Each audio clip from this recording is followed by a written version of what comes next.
আসসালামু আলাইকুম। অষ্টম শ্রেণীর গণিত পৃষ্ঠা ২০।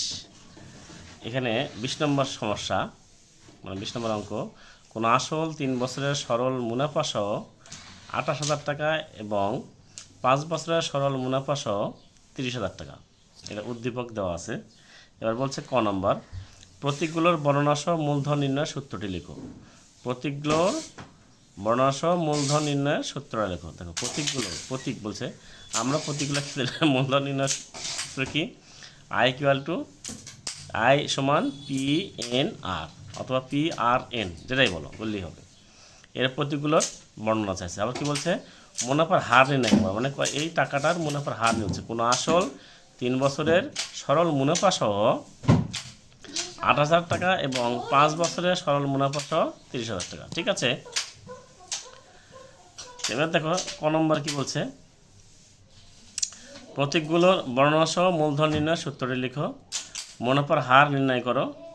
আর একই হারে ব্যাংকে কত টাকা, একই হারে মানে খ নম্বরে, একই হারে ব্যাংকে কত টাকা জমা রাখলে ৫ বছরের মুনাফা আসলে ৪৮,০০০ টাকা হবে। ঠিক আছে, এবার আসো আমরা সমাধানে আসি। দেখো সমাধান বলছে, আমরা জানি, আমরা যে সূত্রে কি I equal to P N R, P A N R অথবা পি আর এন, যেটা লিখলে সমস্যা নেই, কারণ গুণের ক্ষেত্রে মানে কোনো পরিবর্তন হয় না। ঠিক আছে, তাহলে আমরা জানি I equal to P N R, এই পিটা কি, এনটা কি, আরটা কি, আইটা কি, এইটা আমাদের জানতে হবে, তাই না? তা আইটা কি দেখো পাশে আমি লিখে দিচ্ছি এখানে, পি ইকুয়াল মূলধন, আই ইকুয়াল মুনাফা, আর ইকুয়াল মুনাফার হার, আর এন ইকুয়াল সময়। ঠিক আছে, পি এন আর এর, আই পি এন আর এর, এই যে কি বলছে আমাদের অঙ্কে বলছে কি, প্রতীকগুলোর বর্ণনাসহ মূলধন নির্ণয়ের সূত্র লেখো। তো মূলধন নির্ণয়ের সূত্র হচ্ছে এইটাই, পি হচ্ছে মূলধন, পি কি মূলধন, এন হচ্ছে সময়, আর হচ্ছে হার, আয় হচ্ছে মুনাফার, আয় হচ্ছে কি মুনাফা। আবার এবার দেখো পি, আমার যদি মূলধন নির্ণয় সূত্রটা বের করতে বলছে, তাহলে আমার মূলধন এক পাশে রাখতে হবে। তাহলে এই পাশে P N type, P N R type পাশে নিয়ে আসি, আই টাইপ পাশে দিই। ঠিক আছে, তাহলে পি দেখো পি সমান এন আর এই পাশে গেলে যেতে এসে গুণ অবস্থা, সে পাশে গেলে ভাগ হয়ে যায়। তাহলে মূলধন equal to I by N R. এটা কি বুঝতে পারছো তোমরা সবাই?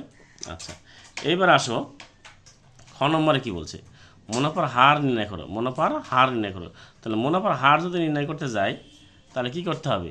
দেখ, কোনো আসল ৩ বছরের সরল মুনাফা সহ ২৮,০০০ টাকা, ৩ বছরের সরল মুনাফা সহ, আর ৫ বছরের সরল মুনাফা সহ ৩০,০০০ টাকা।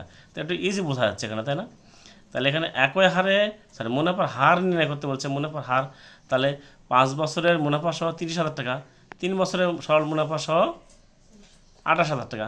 তাহলে ২৮,০০০ টাকা, ৩০,০০০ টাকার থেকে ২৮,০০০ টাকা বাদ দিই, তাহলে কত ২,০০০ টাকা। আর ৫,০০০ টাকা ৩ বাদ দিই, তাহলে দুই বছরে, তাহলে ২ বছরের সরল মুনাফা কত? ২,০০০ টাকা। তাহলে ১ বছরের কত? তাহলে আমার বেরো যাবে না। আবার বলছে ৩ বছরের সরল মুনাফা যদি বের করতে চাই, ৩ বছরে ২৮,০০০ টাকা, কত পার্সেন্ট হারে আর বাড়লো? ২৮,০০০ টাকা। ঠিক আছে না প্রিয় শিক্ষার্থী বন্ধুরা? এবার আসো খ নম্বরে করছি আমি, আসল যোগ ৫ বছরের সরল মুনাফা সমান কত? ৫ বছরের মুনাফা সহ কত? ৩০,০০০ টাকা। আসল যোগ ৩ বছরের মুনাফা ২৮,০০০ টাকা।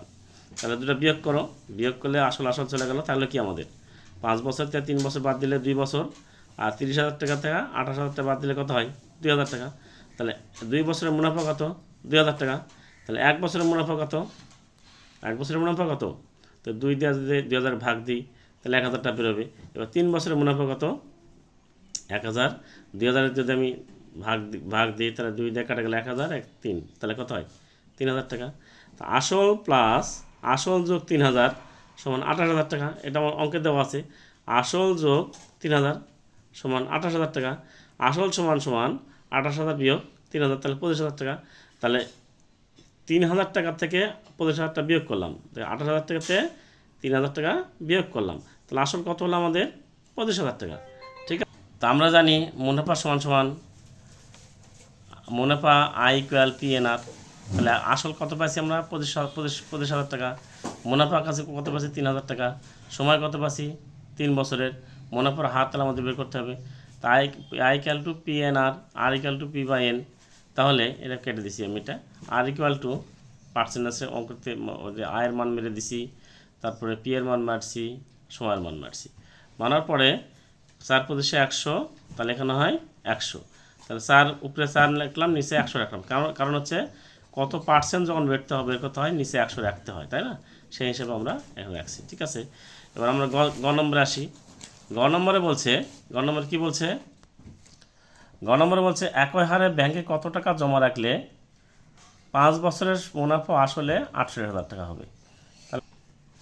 আমরা জানি মুনাফা আসল এ ইকুয়াল পি প্লাস আই, এটা আমরা সূত্র আছে আমাদের সূত্র, সেই সূত্র দিয়ে এ সমান আয়ের মান, আমরা আয়ের সূত্র জানি পি এন আর, তাই না? পি এন আর মেরে দিলাম।